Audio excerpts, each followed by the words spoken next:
Welcome to purple platters. ഇന്ന് നമ്മൾ watermelon വെച്ച് നല്ല റിഫ്രഷിംഗ് ആയ 2 ഡ്രിങ്ക്സ് ആണ് ഉണ്ടാക്കാൻ പോണത്. വാട്ടർമെലൺ ജ്യൂസും വാട്ടർമെലൺ ഷേക്കും. അപ്പോൾ നമുക്ക് തുടങ്ങാം. അപ്പോൾ ആദ്യം തന്നെ നമുക്ക് വാട്ടർമെലൺ ജ്യൂസ് ഉണ്ടാക്കാം. അതിന് വേണ്ടി ഇതേ കുറച്ച് വാട്ടർമെലൺ ഞാൻ കട്ട് ചെയ്തെടുത്തിട്ടുണ്ട്. ഇതുപോലെ അളന്നിട്ട് ഒന്നെല്ലാം എടുത്തിക്കണം കേട്ടോ. നമുക്ക് ഇഷ്ടമല്ല അത്ര എടുക്കാം. 2 ചെറിയ ഗ്ലാസ് ജ്യൂസോ അല്ലെങ്കിൽ ഒരു വലിയ ഗ്ലാസ് ജ്യൂസിന് ഇത്ര വാട്ടർമെലൺ മതിയാവും. ഇനി ഇത് നമുക്ക് നേരെ മിക്സിയുടെ ജാറിലേക്ക് ഇട്ട് കൊടുക്കാം. കുരുവൊക്കെ കളഞ്ഞെടുക്കായിരിക്കും നല്ലത്. ഇതിലേക്ക് കുറച്ച് പുതിനയില ചേർത്ത് കൊടുക്കാം. അതിൻ്റെ കൂടെ തന്നെ ഒരു 3-4 ടേബിൾ സ്പൂൺ പഞ്ചസാര ചേർത്ത് കൊടുക്കാം. അപ്പോൾ നമ്മൾ വാട്ടർമെലൺ നല്ല മധുരമുള്ളതാണെങ്കിൽ പഞ്ചസാര കുറച്ച് ചേർത്താൽ മതി. ഇനി ഇതിലേക്ക് ഒരു പകുതി ചെറുനാരങ്ങയുടെ നീര് ഒഴിച്ചു കൊടുക്കാം. ഈ പുളിയും മധുരമൊക്കെ കൂടുമ്പോൾ നല്ല ടേസ്റ്റാണ്, അതുകൊണ്ട് അത് ഒഴിവാക്കാണ്ട് നോക്കാം കേട്ടോ. ഇതിലേക്ക് ഒരു നുള്ളു ഉപ്പും കൂടി ചേർത്ത് കൊടുക്കാം. എല്ലാ ടേസ്റ്റും ഒന്ന് ബാലൻസായി കിട്ടും. ഇനി ഇതിനെ നന്നായിട്ടൊന്ന് നമുക്ക് അരച്ചെടുക്കാം, വെള്ളം ചേർക്കാതെ കേട്ടോ. ഇനി അരച്ച് കിട്ടിയ പൾപ്പിനെ നമുക്കൊന്ന് അരിച്ചെടുക്കാം കേട്ടോ. അത് അരിക്കുന്ന നിർബന്ധമൊന്നുമില്ല, നിങ്ങൾക്ക് പൾപ്പിയായിട്ട് കുടിക്കാൻ ഇഷ്ടമെങ്കിൽ അങ്ങനെ ആയാലും മതി. നിറച്ച് ഫൈബറൊക്കെ ഉണ്ടാവും. പക്ഷേ നല്ല ക്ലിയർ ആയിട്ടുള്ള ജ്യൂസ് കിട്ടണമെങ്കിൽ ഒന്ന് അരിച്ചെടുക്കായിരിക്കും നല്ലത്.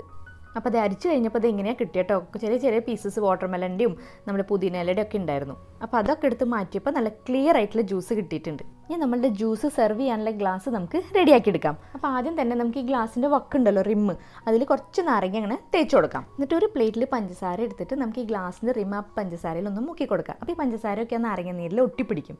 പിന്നെ നല്ലൊരു ഡിസൈനായി കിട്ടും. കണ്ടില്ലേ ഇതുപോലെ. ഈ സെയിം ടെക്നിക്ക് നമ്മൾ കഴിഞ്ഞ ആഴ്ചത്തെ വീഡിയോ ഉണ്ടല്ലോ, നമ്മൾ വെറൈറ്റി ആയിട്ടുള്ള മാംഗോ ജ്യൂസ്, അതിൽ ഞാൻ കാണിച്ചിട്ടുണ്ട് കേട്ടോ. അപ്പോൾ അതൊക്കെ നിങ്ങൾ കണ്ടിട്ടില്ലെങ്കിൽ അതിൻ്റെ ഒരു ലിങ്ക് ഞാൻ മുകളിൽ കൊടുത്തേക്കാം. പിന്നെ ഈ വീഡിയോയുടെ എൻഡിലും കൊടുക്കാം. അപ്പോൾ നിങ്ങൾ എന്തായാലും ഒന്ന് പോയി കണ്ടുവരണം കേട്ടോ. ഇനി ഈ സെർവിങ് ഗ്ലാസ്സിൽ ഐസ് ഇട്ട് കൊടുത്തതിന് ശേഷം ഇതിലേക്ക് നമ്മുടെ വാട്ടർമെലൺ ജ്യൂസ് പകുതി ഗ്ലാസ് ഒഴിച്ചു കൊടുക്കാം. വേണമെങ്കിൽ ഈ ഗ്ലാസ് ഫുള്ളായിട്ടും വാട്ടർമെലൺ ജ്യൂസ് ഒഴിച്ചു കൊടുക്കാം കേട്ടോ. പക്ഷേ ഞാൻ ഇപ്പോൾ പകുതി വാട്ടർമെലൺ ജ്യൂസും പകുതി നല്ല തണുത്ത സോഡ വെള്ളമാണ് ഒഴിച്ചു കൊടുക്കാൻ പോണത്. അപ്പോൾ നിങ്ങൾക്ക് സോഡ ഇഷ്ടമില്ലെങ്കിൽ പ്ലെയിൻ വാട്ടർ ആയാലും ഒഴിച്ചു കൊടുക്കാം കേട്ടോ, കുഴപ്പമൊന്നുമില്ല. ഇതൊന്ന് ഗാർണിഷ് ചെയ്യാൻ വേണ്ടി 2 പുതിനയിലയും ഒരു പീസ് വാട്ടർമെലൻ്റെയും വെച്ച് കൊടുക്കാം. ഇതിപ്പോൾ എങ്ങനെയുണ്ട് കാണാൻ? നല്ല ഭംഗിയില്ലേ? ഇത് കണ്ട ആരായാലും കുടിച്ചു പോവും. പിന്നെ നല്ല ടേസ്റ്റുമാണ് കേട്ടോ. പിന്നെ ഇപ്പോൾ തണ്ണിമത്തനൊക്കെ ധാരാളം അവൈലബിൾ ആണല്ലോ ഷോപ്പിൽ. അപ്പോൾ ഉണ്ടാക്കാത്തവർ എന്തായാലും ഉണ്ടാക്കി നോക്കുക. ഇനി നമുക്ക് നെക്സ്റ്റ് റെസിപ്പിയിലേക്ക് കിടക്കാം, വാട്ടർമെലൺ ഷേക്ക്. അപ്പോൾ ഷേക്ക് ഉണ്ടാക്കാൻ വേണ്ടി നമുക്ക് കുറച്ച് തണ്ണിമത്തൻ്റെ പീസസ് കട്ട് ചെയ്തെടുക്കാം, കുരുവൊക്കെ കളഞ്ഞിട്ട്.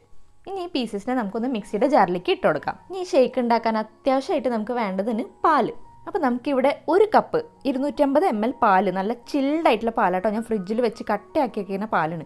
അത് നമുക്കിതിലേക്ക് ഇട്ട് കൊടുക്കാം. അതിൻ്റെ കൂടെ തന്നെ ഒരു 3-4 ടേബിൾ സ്പൂൺ പഞ്ചസാരയും കൂടി ചേർത്ത് കൊടുക്കാം. ഇനി ഞാൻ ഇതിലേക്ക് 1 സ്കൂപ്പ് സ്ട്രോബെറി ഐസ്ക്രീമാണ് ചേർക്കണത് കേട്ടോ. ഇത് ഓപ്ഷണലാണ്, നിങ്ങൾക്ക് ഇടണമെങ്കിൽ ഇട്ടാൽ മതി.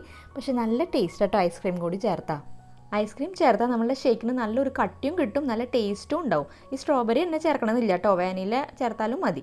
ഇനി ഇതിനൊന്ന് നമുക്ക് അടിച്ചെടുക്കാം.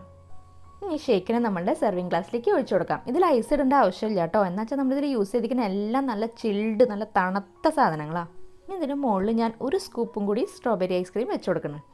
എന്നിട്ട് അതിൻ്റെ മുകളിലേക്ക് നമുക്ക് കുറച്ച് നട്ട്സ്, കാഷ്യൂനട്ട്സോ ബദാമോ ഏത് നട്ട്സ് ആയാലും ഒന്ന് ഇട്ട് കൊടുക്കാം. അതൊരു എക്സ്ട്രാ ആഡഡ് ടേസ്റ്റ് ആയിരിക്കും കേട്ടോ. ഒരു സ്ട്രോയും ഒരു വാട്ടർമെലൻ്റെ പീസും കൂടി വെച്ച് കൊടുത്താൽ നമ്മൾ റിഫ്രഷിംഗ് ആയിട്ടുള്ള തണുത്ത വാട്ടർമെലൺ ഷേക്ക് റെഡി. അപ്പോൾ ഈ വേനൽക്കാലം ഉഷാറാക്കാൻ ഞാൻ 2 റെസിപ്പി വീഡിയോസ് ഇട്ടിട്ടുണ്ട്. അപ്പോൾ അതേ സ്ക്രീനിൽ ഓരോരുത്തരുടെ ലിങ്ക് ഞാൻ കൊടുത്തിട്ടുണ്ട്. കാണാത്തവർ എന്തായാലും ഒന്ന് ക്ലിക്ക് ചെയ്ത് കാണാം കേട്ടോ. അപ്പോൾ വീഡിയോ ഇഷ്ടപ്പെട്ടെങ്കിൽ ലൈക്ക് ചെയ്യുക, ഫ്രണ്ട്സ് ആൻഡ് ഫാമിലിക്ക് ഷെയർ ചെയ്യുക, സബ്സ്ക്രൈബ് ചെയ്യാത്തവർ എന്തായാലും സബ്സ്ക്രൈബ് ചെയ്യുക. അപ്പോൾ നമുക്കിനി നെക്സ്റ്റ് വീഡിയോയിൽ കാണാം. ടാറ്റാ, ബൈ.